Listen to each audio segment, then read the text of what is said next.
Carta aos Romanos, capítulo de número 12, e versículos, os dois primeiros versículos, versículos 1 e 2. Romanos, capítulo 12, versos 1 e 2.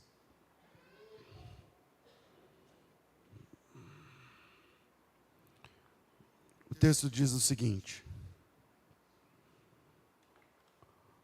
Rogo-vos, pois, irmãos, pela compaixão de Deus, que apresenteis os vossos corpos como sacrifício vivo, santo e agradável a Deus, que é o vosso culto racional. Não vos conformeis com esse mundo, mas transformai-vos pela renovação da vossa mente, para que experimenteis qual seja a boa, agradável e perfeita vontade de Deus. Amém. Olha, muitos de nós entendem que o culto racional é um culto com raciocínio, é um culto com sabedoria, é um culto com inteligência e é um culto com ordem, com uma tabela de ordem, onde primeiro se louva, depois se glorifica, um não atrapalha o outro, na questão do falar em línguas, conforme está escrito lá em Coríntios, capítulo de número 14, quando Paulo trata sobre a necessidade de ordem no culto. Ok. Bom, nada disso é culto racional. O culto racional não é o culto com inteligência. O culto racional não é o culto com sabedoria. O culto racional não é o culto com esse tipo de ordem cultual, esse tipo de ordem, que eu estou dizendo, esse tipo de reverência e etiqueta, onde um espera o outro e tal. Bom, não é isso que o texto está chamando de culto racional. E hoje, a proposta dessa nossa reflexão, desse sermão, é entender o que é e o que não é o culto racional, para saber se nós prestamos a Deus um culto racional ou não. Se você e eu, se a gente hoje está prestando um culto racional ou não. Então, eu vou deixar 3 pontos para a gente pensar nesse texto. E o primeiro é que o culto racional, ele tem a ver com conversão e não com razão humana. Então, o culto racional ele não tem a ver com razão humana, ele tem a ver com conversão verdadeira. Quem é realmente, verdadeiramente convertido, presta um culto racional, por mais ignorante que seja essa pessoa. E quem não é convertido realmente, está de brincadeira na presença de Deus, não presta um culto racional, por mais culto que seja esse homem, ou por mais capacitação que tenha essa pessoa. Então, primeiro, o culto racional tem a ver com conversão, e não com razão. A gente é treinado a entender que o racional tem a ver com o raciocínio. Só que o texto diz assim, que a gente, irmãos, rogo pelo amor de Deus que vocês apresentem o vosso corpo como sacrifício vivo, santo e agradável a Deus, que isso é o culto racional. Ou seja, o culto racional tem a ver com você se apresentar a partir do seu corpo e o que você carrega, como sacrifício. O problema é que o sacrifício no Antigo Testamento é o que morre. O sacrifício no Antigo Testamento, ele sempre se dá mal. O sacrifício, ele chega vivo até o altar. E quando ele chega no altar, ele morre. O sacrifício morre no altar. E aí tem toda uma teologia na Bíblia sobre a lógica do sacrifício. Eu tenho falado nos últimos meses que o altar, o sacrifício, ele é o centro da adoração no Antigo Testamento. O centro da fé, naquela questão judaica, não é a obediência. O centro da fé judaica é o sacrifício. Tudo girava em torno do sacrifício. Quando Jesus Cristo começa o seu ministério, existe uma outra lógica. As pessoas mudaram da lógica do sacrifício para a lógica da obediência. Pastor, quer dizer que a gente não precisa obedecer? Não, não é isso. Precisamos obedecer. Mas o centro da salvação, o cerne, o fulcro da fé no Antigo Testamento, não é a sua perfeição. Era o seu sacrifício. Porque se é a sua perfeição, então a sua perfeição te salva, então você se salva. Mas não é essa a lógica. A lógica era o sacrifício. Você era perdoado, não porque você é bom, você era perdoado a partir do sangue inocente que escorria no altar. Sempre foi assim. Os judeus que vieram do exílio, lá na Babilônia, eles alteraram essa lógica para a lógica da obediência. Então, se você for bom o bastante, se você lavar as mãos, se você se purificar, se você pagar o dinheiro da religião, se você fizer os ritos da religião, e se o cara da religião olhar para você e falar, você é o cara, então significa que você é o cara de verdade. Isso não é fé bíblica. Isso é o que os religiosos criaram. Esse exemplo, em nossa geração, também se criou, melhorando o português, a lógica do merecimento, onde você tem que ser bom para você ser aceito. E isso gera uma igreja hipócrita, porque ninguém é bom, mas todo mundo tem que se apresentar como se fosse bom, e aí a gente vira um clube de hipócritas, como eu já falei aqui em outras ocasiões. A gente é um clube de gente que vende um remédio para emagrecer, mas todo mundo é gordo. E aí você fala assim, não funciona. E aí a pessoa fala, por que não funciona com você? Não, olha para Jesus, não olha para mim, porque eu posso falhar, mas funciona. Só que é um negócio que funciona, mas que não funciona para ninguém, e que todo mundo é uma pirâmide.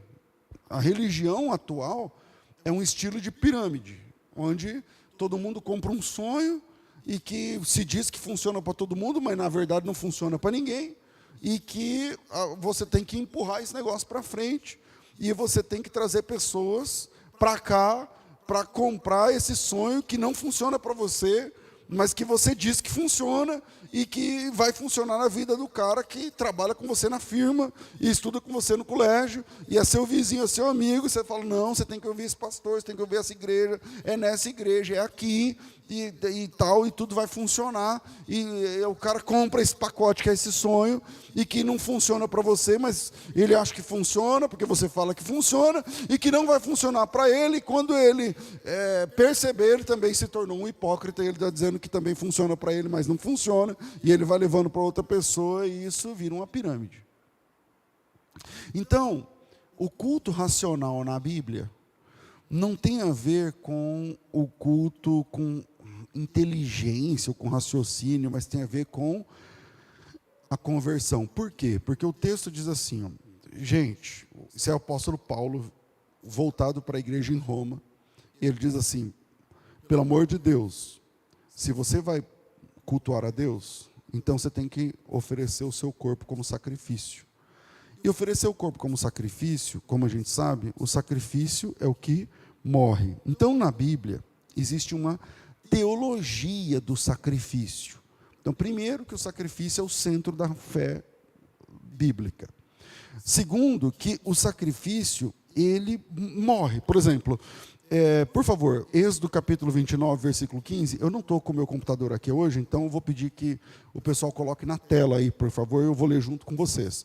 Então, Êxodo capítulo 29, versículo de número 15, diz o que acontece com o sacrifício no altar.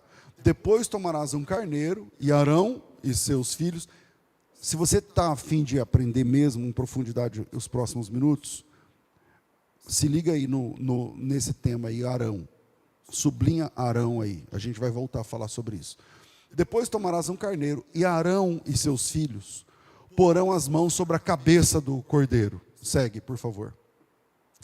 Imolarás o cordeiro e tomarás o seu sangue e jogarás sobre o altar ao redor. Partirás o carneiro em seus pedaços, lavadas as entranhas, as pernas, as porás sobre os pedaços e sobre a cabeça. Assim queimarás todo o carneiro sobre o altar. É holocausto ao Senhor. É aroma agradável, oferta queimada ao Senhor.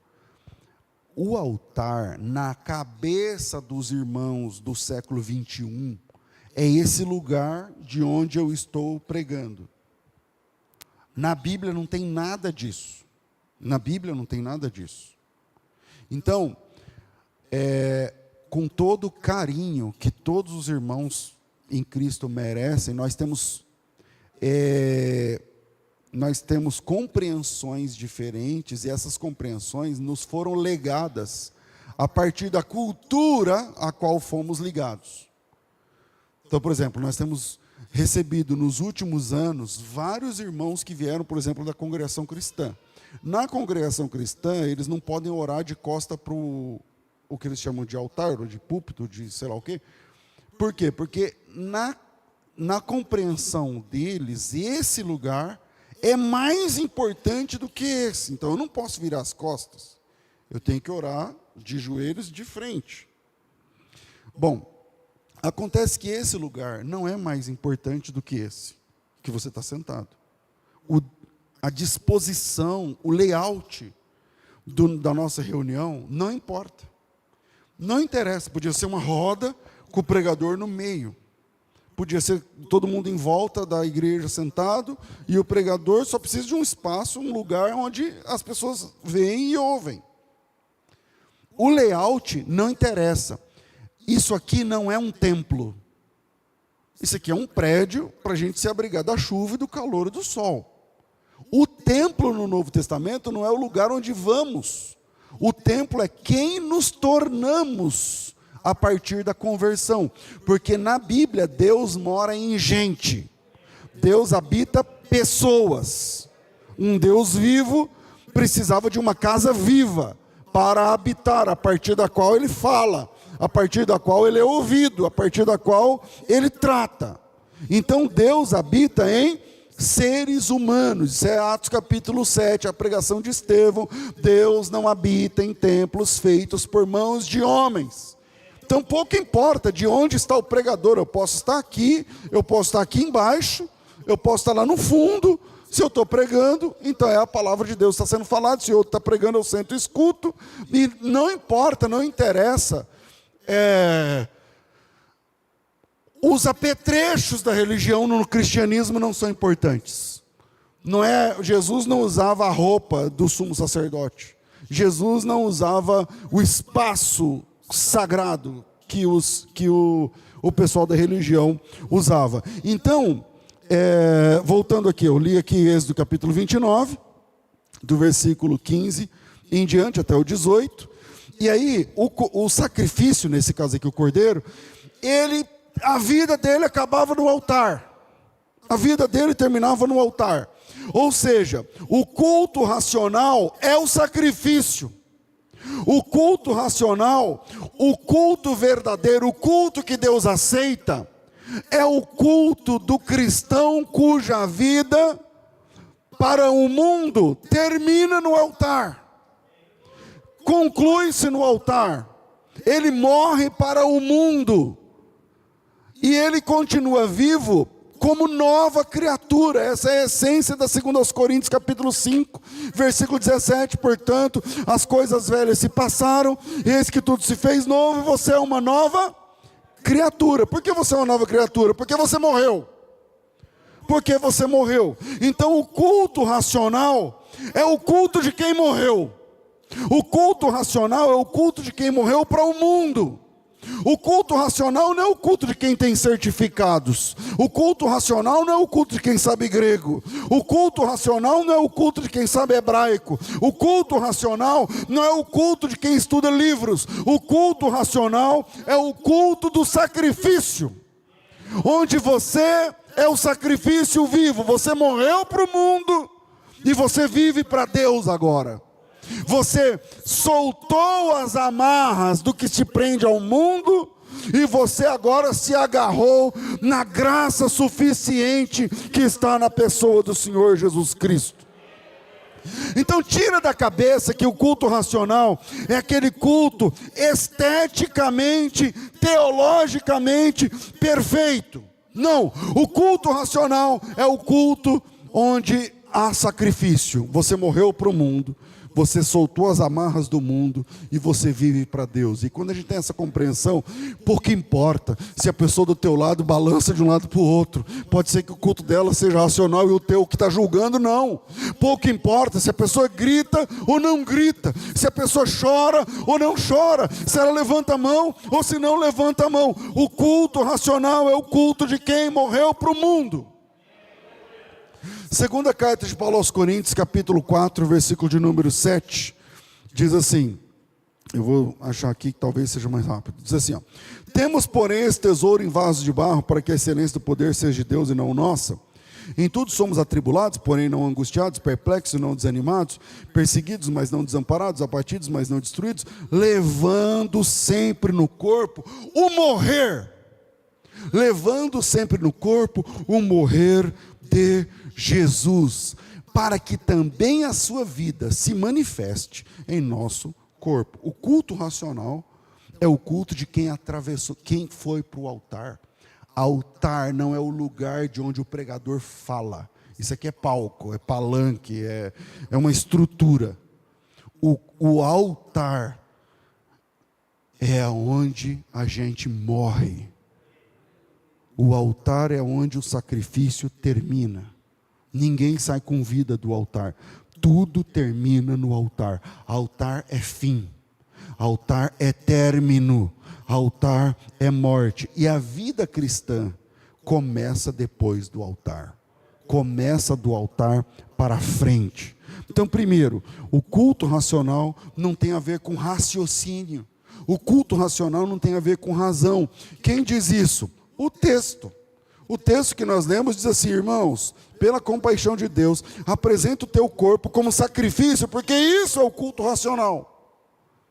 Quando você vai para o altar, isso é o culto racional.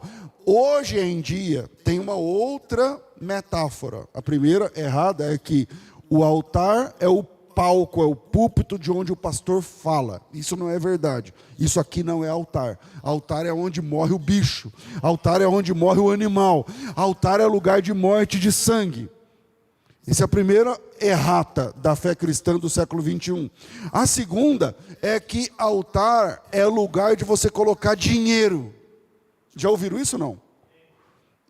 É mentira isso.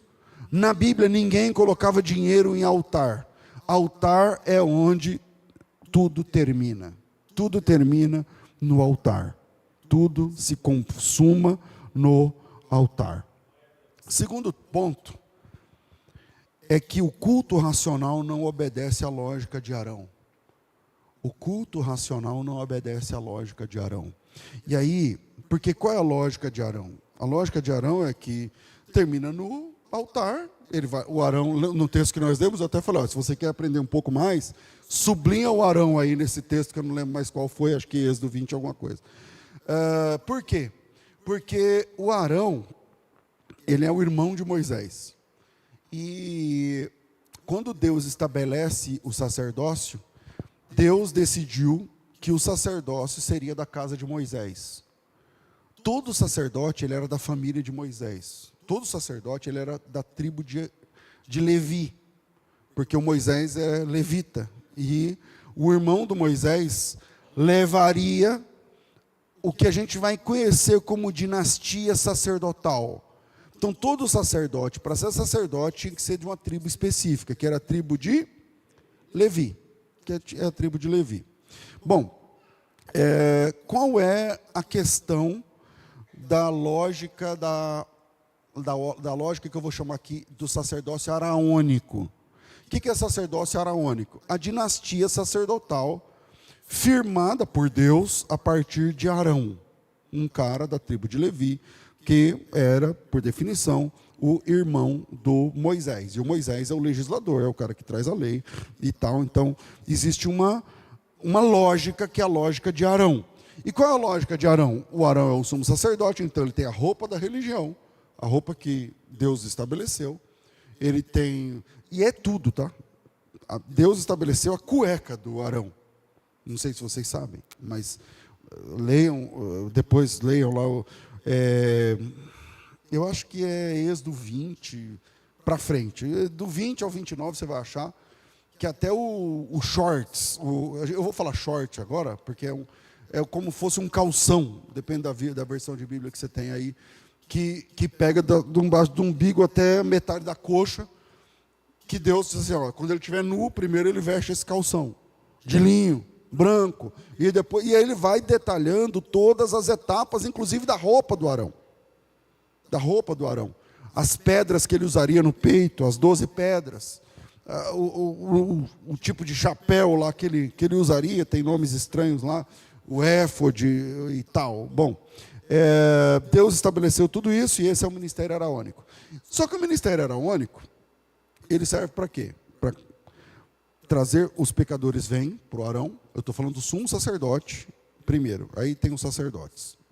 O sumo sacerdote, ele é o responsável por trazer a expiação do pecado das pessoas através de um sacrifício anual. Então, as pessoas faziam sacrifícios diariamente, semanalmente, geralmente semanalmente, e através dos sacerdotes. Uma vez ao ano, o sumo sacerdote, o Arão, e aí quando ele morria, porque o sacerdote morre, né, pessoal? Então, quando o sacerdote morria, então trocava. O sacerdócio era eterno até a pessoa morrer. Durava enquanto... tem a música lá que fala, enquanto... Eu não lembro agora o nome da música que fala. Que dura enquanto você está vivo. E aí, quando...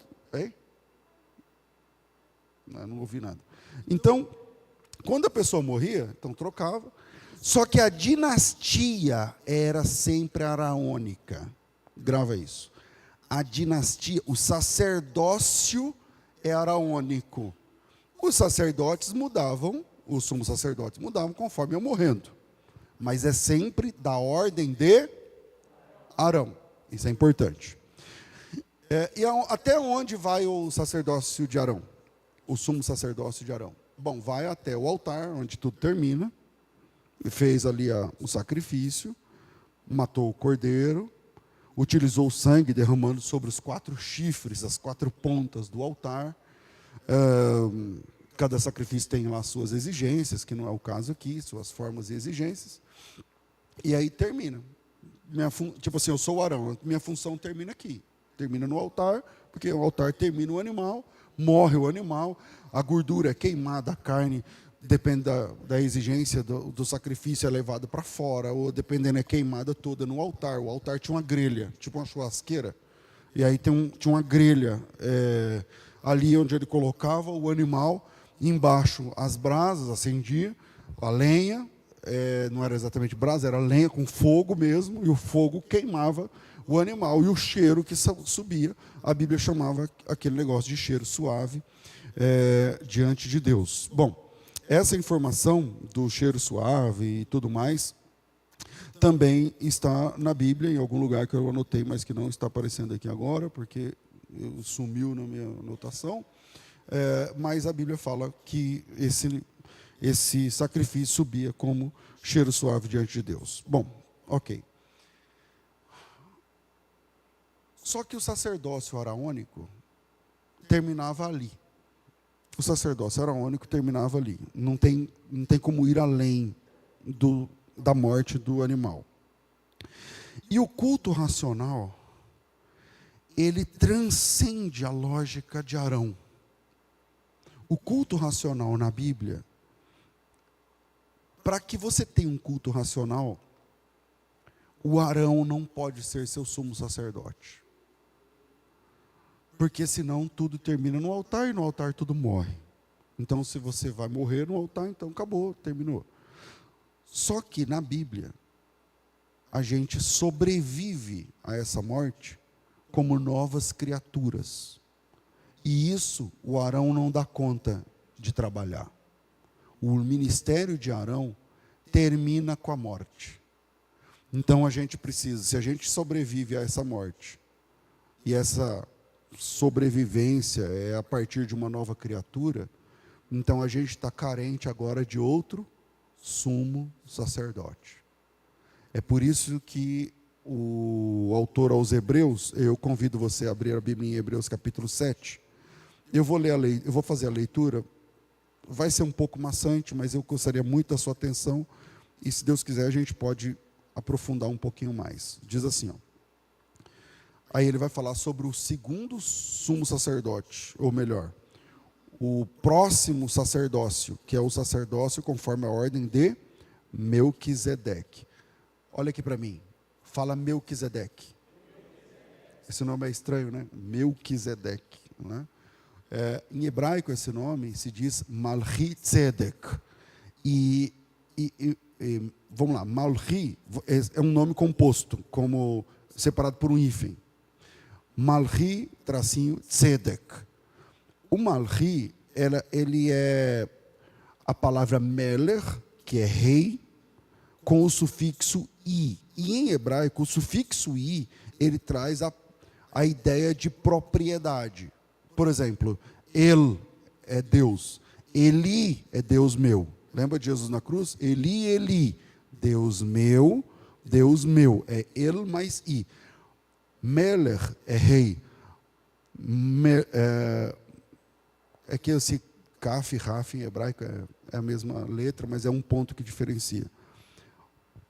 Quando você diz Malchi Tzedek, você está dizendo, o meu rei, o rei meu, é Tzedek. E aí, a palavra Tzedek, pode, se você colocar aí num dicionário, talvez vá te dar uma informação interessante. Mas essa palavra, ela é a palavra justiça. A palavra justiça em hebraico é tzedakah.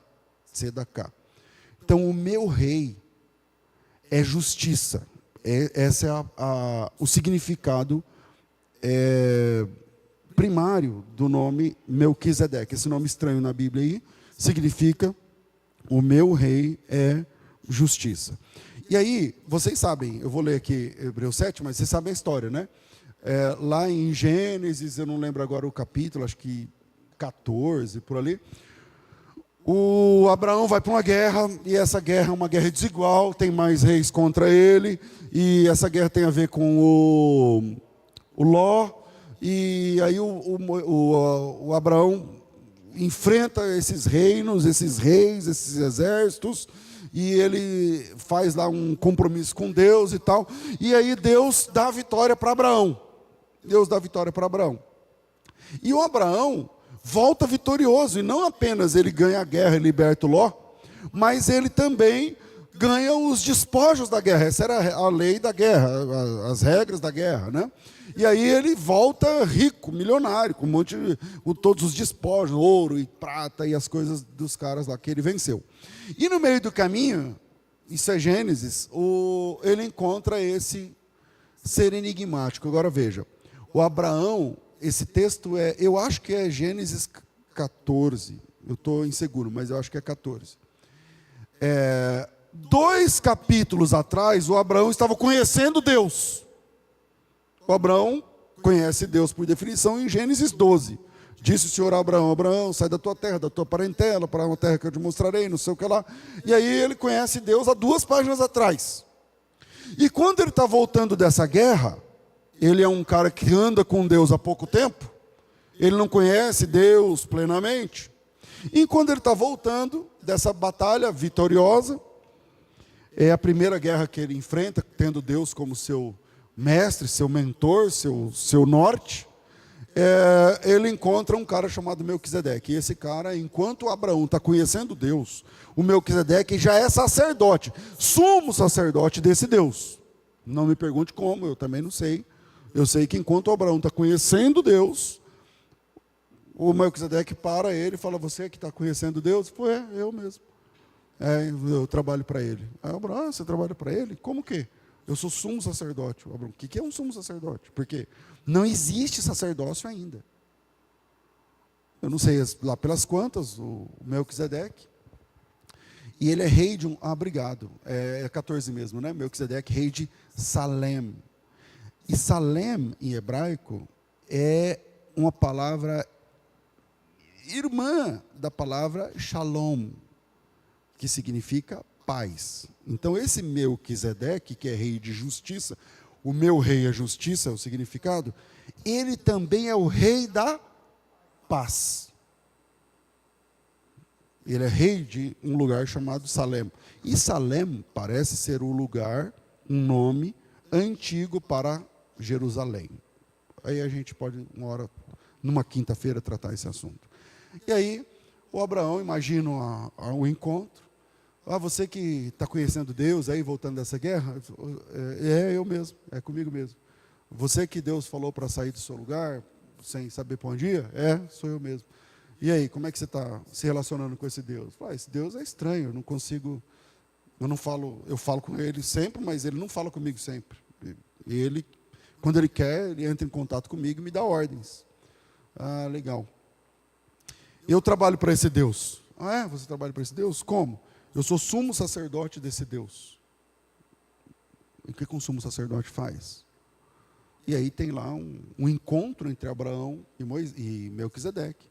E nesse encontro, o Moisés... eu vou errar o tempo todo, né? Vocês já sabem. Se eu erro uma vez, eu vou trocar o tempo todo. Mas quando eu falo Moisés, aqui é Abraão. E naquele encontro, Abraão, então, entrega o dízimo do lucro lá da batalha. Diante dessa situação, a Bíblia diz lá que o Melquisedeque apareceu sem genealogia, assim, ninguém sabia quem era o pai dele, quem era a mãe dele. Ele apareceu lá no Abraão.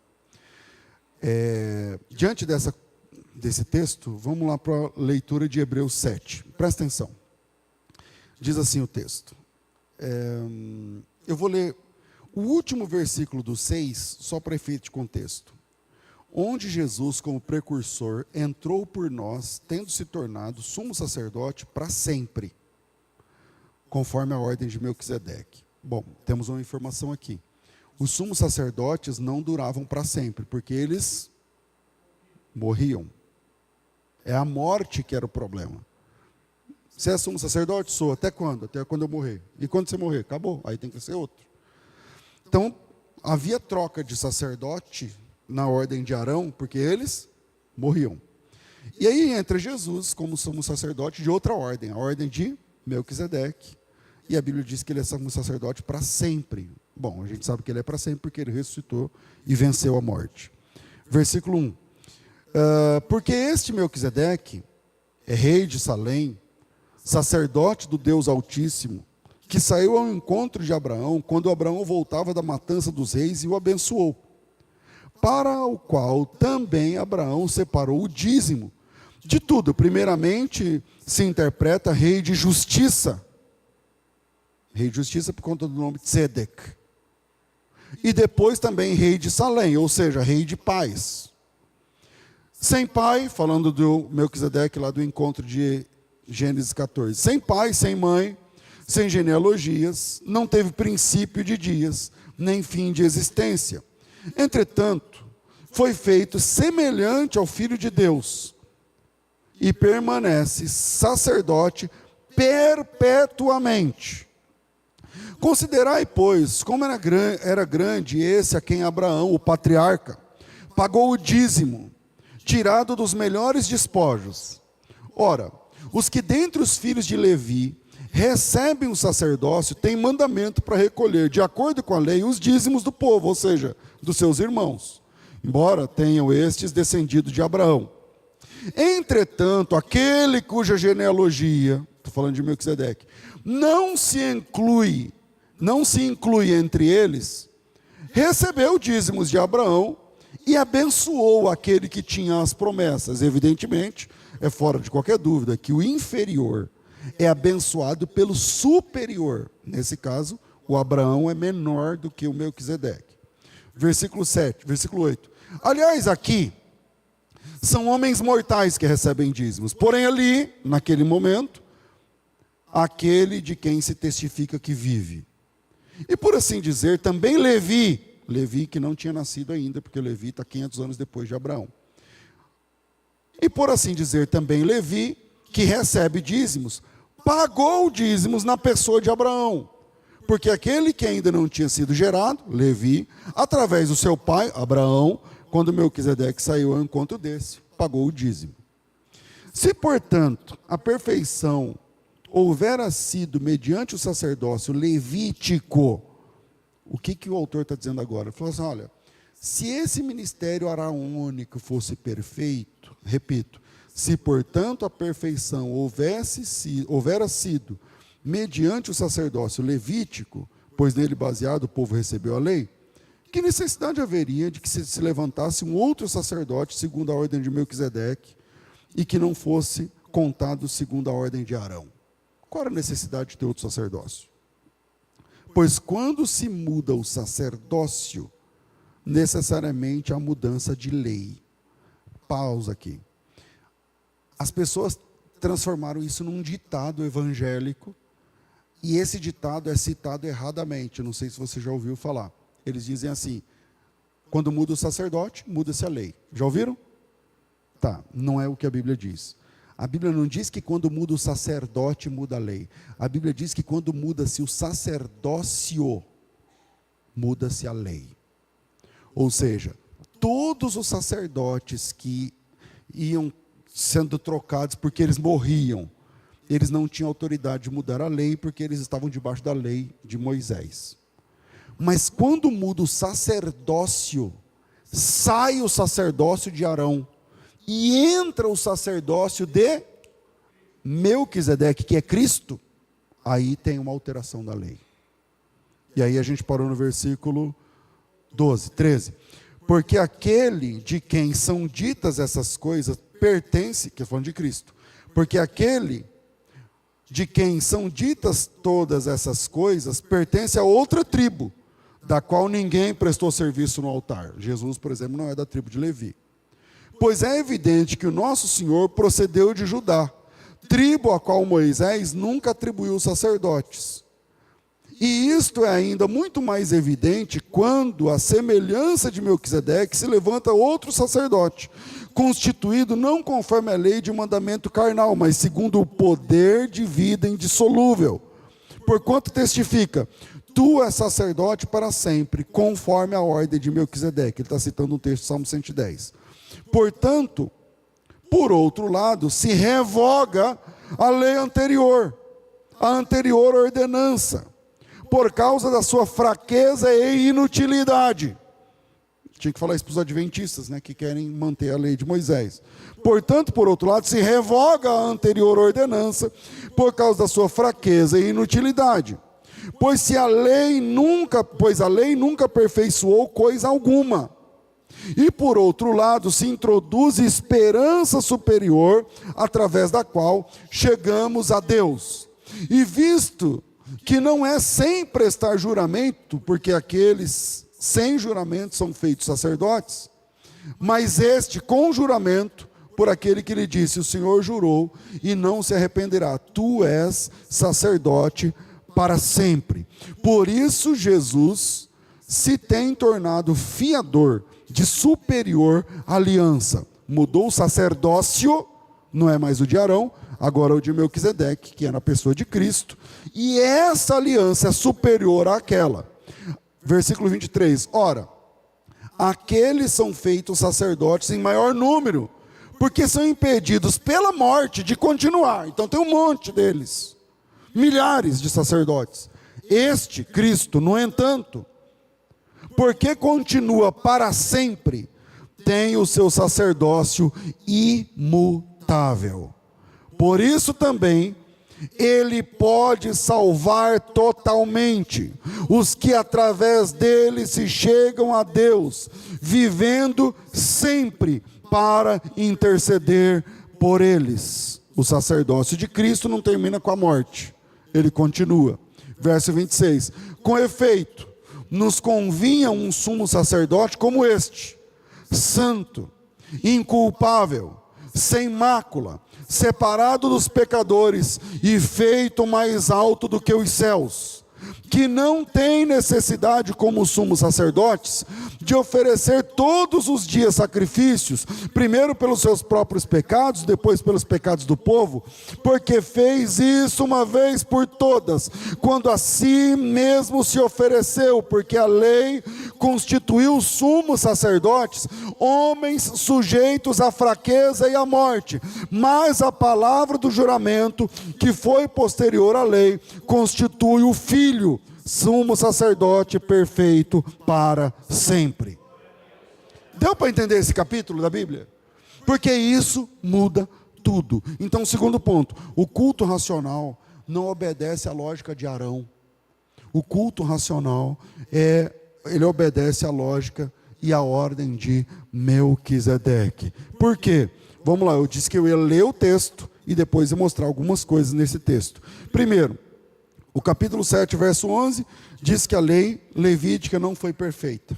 O versículo 12 diz que quando muda o sacerdócio, não o sacerdote, mudando o sacerdócio, muda-se a lei. Versículo 14, mostra que Jesus não é da casa de Arão. Versículo 15, mostra que ele é um outro tipo de sacerdote. A palavra outro ali é a palavra héteros. Jesus é um sacerdote diferente dos outros sacerdotes que se levantaram. Jesus é um sacerdote, um sumo sacerdote, diferente do Arão, diferente de todos os sumos sacerdotes que pisaram essa terra. Não por causa da carne, mas pela sua divindade. Jesus Cristo é sumo sacerdote para sempre. E aí a Bíblia diz que a morte impediu os sumos sacerdotes de continuar. Isso é o versículo 23. E no versículo 24, a Bíblia diz que Jesus Cristo continua sendo sumo sacerdote para sempre, conforme a ordem de Melquisedeque, conforme a ordem do meu rei, que é justiça.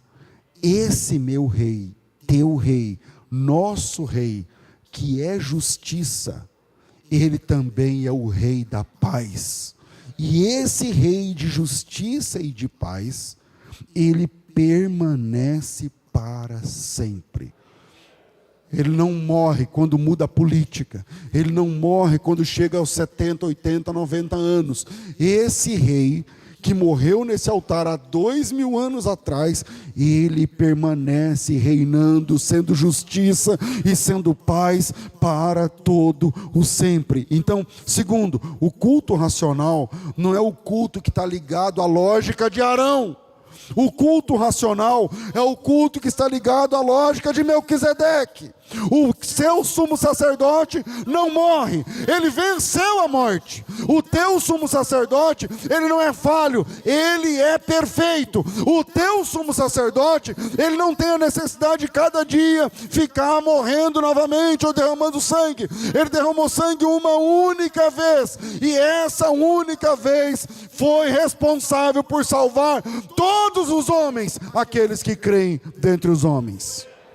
Terceiro, o culto racional é o culto que supera o último amém. A gente tem uma situação para tratar, que é o seguinte. Eu dizia no primeiro ponto que se a gente não presta atenção nesses detalhes que a gente está falando aqui, a gente vira hipócrita. A gente vira um clube de gente que finge que é uma coisa que não é. Então e a gente é bom em fingir, hein? A gente é bom em fingir. Todos nós aqui já fingimos. Só que Deus não suporta fingimento. Você pode fazer o melhor culto, e Deus pode não receber. Você pode cantar a melhor música. Você pode subir aqui e fazer a melhor oração, uma oração que todo mundo olha e fala assim, que oração. Nunca ouvi uma pessoa orando com tanta intimidade e Deus não receber. Por quê? Porque a gente é bom em fingir. E esse é o problema que Jesus levanta diante da religiosidade da época. O nome pelo qual Jesus mais se referiu aos religiosos era hipócritas. E o que é o hipócrita? É o ator. Aquele que encena um papel. Ele não é aquilo, mas ele assume ser aquilo durante um período. O período do serviço religioso, por exemplo. Por causa disso, Jesus cita Isaías 1. E Isaías 1 é um texto muito forte. Eu vou ler o versículo 10. Diz assim, ouvi a palavra do Senhor, vós príncipes de Sodoma. Prestai ouvidos à lei do nosso Deus, vós povo de Gomorra. De que me serve a minha multidão dos vossos sacrifícios? Bom, vamos lá. Para quem o Senhor está falando aqui? Para os sodomitas, para os gomorrenses. E quem são esses caras? São caras que tinham uma vida sexual pervertida, uns caras que tinham uma vida social, como é que eu vou dizer, como era a vida social do pessoal de Sodoma e Gomorra? Eles eram socialmente devassos. Eles cometiam injustiça social o tempo inteiro. O tempo inteiro. Só que na hora do culto, eles arrebentavam no culto. O pessoal de Sodoma e Gomorra arrebentava no culto. Pensa, vamos transpassar o abismo cultural. Se o culto fosse igual ao nosso, porque o culto judaico tem nada a ver com esse culto aqui, é outro esquema. Vamos pensar no nosso. É a melhor banda, é a melhor orquestra, é o melhor louvor, é o melhor pregador, a ordem no culto, se passar uma mosca, se não sei o quê, olha, fulano desse lado, olha, a roupa é assim, tal, aí você olha, é uma coisa linda. Você olha e você fala, uau, que legal, isso é de Deus. Só que eles tinham uma vida pervertida lá fora. O culto é top, mas lá fora, não. E aí o Senhor mandou o profeta Isaías falar para essa gente. E ele diz assim, versículo 11, de que me serve a multidão dos vossos sacrifícios, diz o Senhor. Eu estou farto dos holocaustos, de carneiros, eu estou cheio da gordura de animais cevados. Eu não me agrado do sangue dos novilhos, porque isso é o culto deles, nem dos cordeiros, nem dos bodes. Quando vocês vêm para comparecer perante mim, quem vos requereu pisardes nos meus átrios? 13. Não continuem a trazer ofertas vãs nesse culto. O incenso é para mim abominação. E também as festas de luas novas, os sábados, as convocações das congregações. Eu não suporto a iniquidade associada ao ajuntamento solene. O que é que Deus está dizendo? Ele está dizendo o seguinte, eu não consigo, eu não aguento, eu tenho nojo de quem vive como um desgraçado lá fora e como um santo aqui dentro. Eu tenho nojo, isso é Deus falando, de quem vive como um pervertido lá fora e um homem de Deus aqui dentro. Não adianta cantar para mim, isso é Deus, não sou eu não. Não adianta cantar para mim, eu odeio. Não adianta levantar a mão, eu odeio. Não adianta oferecer dinheiro, não adianta oferecer sacrifícios. Versículo 14. As vossas festas de luas novas e as vossas solenidades, a minha alma odeia. Me são pesadas, eu estou cansado.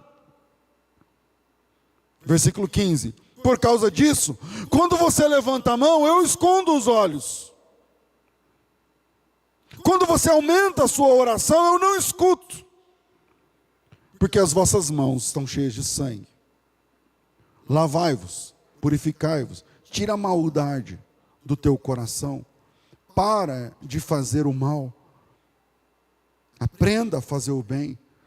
Aprenda a justiça. Repreenda o opressor. Porque os caras lá cobram juros para emprestar dinheiro e vêm levantar a mão, Senhor, e matando o outro nos juros, na usura. E aí Deus falou assim, cara, eu não escuto a tua oração, bicho. Você pode fazer a oração mais bonita. Oh, tu que estás soberano. Então o culto racional não é o culto de quem ora bonito. Não é o culto de quem canta top. Não é o culto de quem, na hora do culto, desliga o celular. Não, aqui eu vou anotar a pregação. Pode ser que é só um hipócrita. Que quando levanta a mão, Deus fala assim, eu tenho nojo. Que quando levanta a voz, Deus fala assim, cara, você está de brincadeira. Eu não te escuto, nós não estamos conectados. É por isso que no último dia vão dizer, Senhor, em teu nome a gente fez um monte de coisa. Jesus fala assim, então, o céu não é para quem fez um monte de coisa no meu nome, né? Ah, não? Mas então por que eu estou indo para o inferno? Porque eu não te conheço. Não estávamos conectados em momento nenhum. Eu nunca recebi o que você falou. Eu nunca dei atenção. Por quê? Porque você está de brincadeira, você é um ator. Você é uma atriz, você é um hipócrita. Então o culto racional não é o culto de quem sabe como fazer. O culto racional não é o culto de quem sabe como cantar e encantar. E todo mundo olha e fala, uau, esse cara é o cara. O culto racional não é o culto de quem sabe pregar e consegue dividir e extrair 50 mensagens em um único versículo, que você olha e fala, nossa, esse cara, quando ele lê a Bíblia, meu Deus. Não! O culto racional é o culto de gente honesta com Deus. É o culto com honestidade espiritual. O culto racional é o culto que não termina no amém. Porque para alguns o culto falou amém, acabou, cara. Eu já tive, não aqui na Genuína, graças a Deus, mas eu sou pastor há muitos anos, já tive que separar briga de gente no estacionamento da igreja depois do amém. Que terminou o amém, acabou, virou a chave. Terminou, o pastor falou amém, deu a benção apostólica. Amém. Pronto, agora acabou. Agora só domingo que vem, que eu volto com a carinha de anjo de novo. No domingo que vem eu desligo meu celular de novo. No domingo que vem eu abro minha Bíblia de novo. No domingo que vem eu sento para ouvir de novo, porque esse pastor prega, porque esse grupo canta, porque essa igreja é bênção, porque eu estou numa igreja maravilhosa. Cara, quantas pessoas de igrejas maravilhosas são filhos de Satanás? Quantas pessoas de pregadores que ouvem, pregadores profundíssimos, vão para o inferno? Quantas pessoas que escolheram as melhores igrejas com base nos louvores, no serviço infantil, na apresentação impecável, são filhos do diabo. Por quê? Porque são atrizes, porque são atores, porque são falsos, porque são hipócritas. Então o culto racional não tem nada a ver com volume. O culto racional não tem nada a ver com se fala em língua perto um do outro. Se espera, se não espera, se grita ou se não grita. Cara, o culto racional é o culto honesto. Onde você diz assim, Senhor, eu sou esse cara aqui. Eu sou esse cara. Eu sou essa mulher. Eu sou essa pessoa e eu não estou conseguindo. E o que é que o Senhor faz com quem não consegue? O que é que a tua palavra tem para mim? Porque eu não consigo ser perfeito. O que é que a tua palavra diz para alguém? Porque esse é o culto racional. Esse é o ponto alto da graça. A gente quer ser perfeito para o culto. E não é esse o culto racional. O culto racional não é o culto dos atores perfeitos. O culto racional é de gente de verdade. É de gente de verdade. O pai do filho pródigo não esperava que ele voltasse cheiroso. Ele só queria que ele voltasse. Deus, Ele não espera que você faça a oração que, como diz a musiquinha, faça com que Deus perca o fôlego. Deus não respira, bicho. Não vai perder o fôlego. Deus sabe tudo. Quem sabe tudo não arregala o olho. Quem sabe tudo não se assusta. Ele sabe tudo. Que movimento você vai fazer, Ele já sabia. Isso não significa que você foi programado por Ele para fazer o movimento. Você é responsável pelo movimento, mas Ele já sabia. Esse é o Deus bíblico. E se você está diante de um ser que sabe tudo, e que está em todos os lugares, tentar enganar alguém que sabe tudo, é se comportar como um idiota. Por isso, o culto racional, o culto verdadeiro, o culto genuíno, o culto bíblico, é o culto que atravessa o último amém. É o culto que não vira chave depois que termina o amém. Você entra servo de Deus, e você sai servo de Deus. E vai até o próximo serviço servo de Deus. Isso não significa que você é perfeito, não. Deus não espera que você nunca erre. Ele espera que você seja verdadeiro, honesto e honesta diante dele. Quando você é honesto diante de Deus, você fala: Senhor, é isso aqui que eu estou trazendo. O que dá para fazer? Eu estou abrindo, rasgando meu coração. E agora? Me ajuda. Aí um processo de restauração vai começar. Você vai cair outras vezes. Você vai errar outras vezes. Mas traga sempre a verdade. A verdade. Deus se movimenta e se manifesta tendo como piso, pano de fundo, chão, a verdade. É na verdade que você cresce. Porque se você não apresenta a verdade, você vai ser nota 10 em comportamento, porque você é um excelente ator, você é uma excelente ator. Nem tua mulher sabe, nem teu marido imagina, nem teu pai. Que dirá teu pastor, que só te vê de vez em quando. Se você consegue passar pela tua mulher, pelo teu pai, pelo teu marido, pela tua mãe, pelo teu filho, cara, pelo teu pastor isso é fichinha. Pelo ministério isso é fichinha. Você pode ser o melhor líder da igreja. Mas ainda assim você será uma farsa. Por quê? Porque agir como hipócrita diante de alguém que sabe tudo é se comportar como um idiota. Deus abençoe vocês.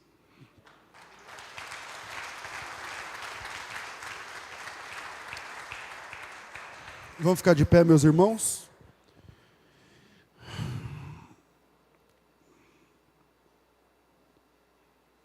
Chegou a hora do nosso ofertório. Curva a sua cabeça e vamos ao Senhor em oração.